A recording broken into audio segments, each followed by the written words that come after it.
Olá, seja muito bem-vindo a esse canal. Hoje eu vim falar sobre o filme O Diabo de Cada Dia, da Netflix.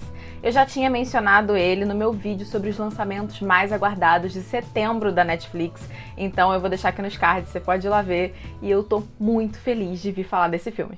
How and why people from 2 points on a map without even a straight line between them can be connected is at the heart of our story in Knock 'em Stiff.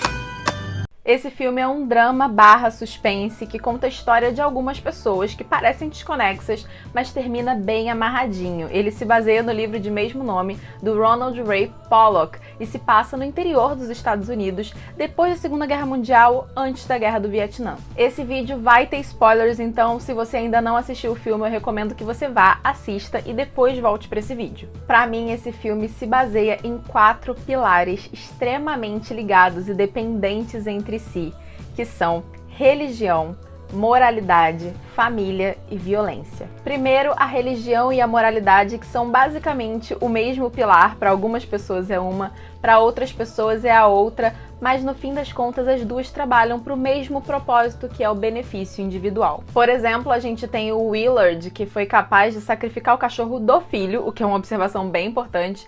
Ele não sacrificou algo que fosse importante para ele, que trouxesse sofrimento para ele. Ele sacrificou o cachorro do filho para salvar a esposa. A gente também tem aquele pastor nojento que é interpretado pelo Robert Pattinson. Nossa, sério, que ódio daquela pessoa. E ele usa a fé das pessoas o tempo inteiro para manipular. Ele usa a religião para manipular as pessoas e para conquistar as pessoas, para que no final ele possa desfrutar tanto do prazer social, né, que é o lugar de destaque como pastor, mas também do prazer bastante individual e íntimo, né? A gente tem também o personagem do Harry Melling, que também é um pastor e que foi capaz de matar a própria esposa para provar a potência cega da sua fé. E o símbolo do quesito moralidade torta é o personagem do Sebastian Stan, que é o xerife da cidade, que é extremamente corrupto, extremamente sujo, mau caráter, mas que faz de tudo para manter uma imagem porque ele tem interesses políticos no futuro. Esse discurso do filme surge num momento muito interessante, que esses conceitos teóricos de religião e moral e bons costumes ressurgiram na nossa sociedade com muita intensidade, e todas as vezes que eu escuto esse discurso nos mais variados aspectos,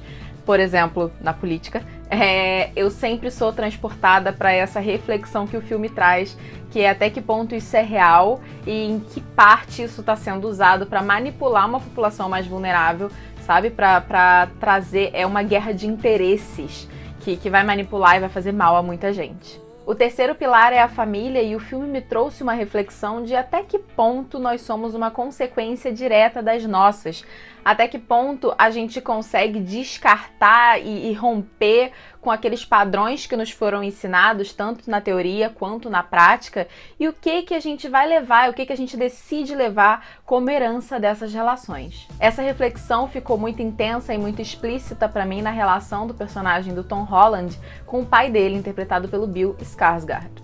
Eu acho que é assim que fala. Claramente, no início, o filho tem uma admiração muito grande pelo pai, só que com o tempo, com o decorrer da história, ela vai sofrendo muitos impactos negativos, e quando ele se torna adulto, ele decide o que ele vai manter, os comportamentos, os ensinamentos que ele vai reproduzir e aquelas coisas que ele vai deixar 100% para trás e negar, como, por exemplo, a fé. E eu acho que, mais uma vez, o filme estabelece um paralelismo muito interessante com a vida real. Eu acho que a maior parte dos filhos tem essa admiração, essa visão heróica dos pais, né? E conforme a vida vai acontecendo, todo mundo vai envelhecendo, todo esse contexto vai tomando formas cada vez mais reais, os heróis vão se tornando cada vez mais humanos, e essa relação tem basicamente 2 caminhos, de uma forma assim muito generalista, para seguir. Um que é amadurecer e reconstruir e ressignificar essa relação, e o outro é ela se desintegrar completamente. E independente do caminho que essas relações sigam, todos nós decidimos o que vamos perpetuar e o que vamos abandonar, só que esses processos de decisão nem sempre são 100% conscientes. E por fim, chegamos ao último pilar, que é a violência. A violência está muito presente nessa história desde o início. De cara, a gente já vê o Willard voltando da guerra, uma guerra que gerou muitos traumas. Ele foi submetido a muita violência e ela acaba afetando os outros 3 pilares da vida dele de uma forma muito intensa. Ele perde a fé por um tempo, ele vive um momento que pra mim é uma das cenas mais bonitas do filme, que é quando ele leva o filho pra assistir ele se vingar de um cara que falou uma coisa a respeito da mulher dele, então ele vai bater no cara e deixa o filho assistindo e dá uma lição pra ele sobre violência e sobre se posicionar, algumas coisas que você precisa fazer pra se impor. Essa cena foi absolutamente linda, mas pra mim ela deixou muito claro como a violência também era um traço muito importante nessa relação de pai e filho, nem sempre diretamente entre eles, mas como mensagem, sabe? Um dos momentos mais significativos, o próprio menino fala isso no filme, um dos momentos mais significativos da vida dele com o pai foi essa lição a respeito da violência. E por consequência, o Arvin, o personagem do Tom Holland, acaba crescendo, entendendo a violência como um caminho de resolução de conflitos e num processo inverso, ele acaba se distanciando da própria vulnerabilidade. Essas foram as principais mensagens do filme que ficaram pra mim. Ele se passa numa cidade de interior dos Estados Unidos, então ele tem esse ritmo intencionalmente lento, mas pra mim ele foi muito bem produzido e em momento nenhum ficou cansativo. A única coisa que eu fiquei me questionando durante o filme foi aquele núcleo do casal serial killer e do xerife. Eu fiquei, ué, gente, mas talvez não precisasse, se tirasse daria pra encurtar um pouquinho o filme, já tava problematizando na minha cabeça, mas no final a história ela tem um ciclo tão bem definido e ela começa num lugar e ela termina num lugar tão bem relacionado que fechou redondo e eu compreendi por que eles estavam ali. Outra questão que eu ouvi as pessoas falando e nem sempre gostando, mas eu curti, foi o uso do narrador em off. Eu acho que de duas uma.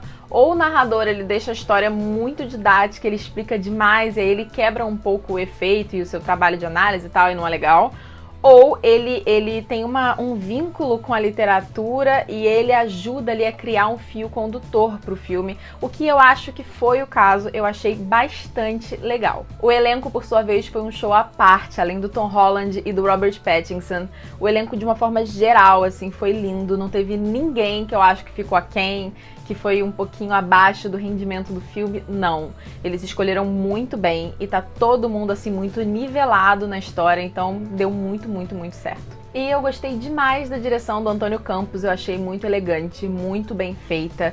Os aspectos técnicos, de uma forma geral, do filme ajudaram muito a construir a atmosfera que ele precisava. Então, assim, não tenho nenhum A pra falar da técnica desse filme, porque realmente, realmente foi muito boa.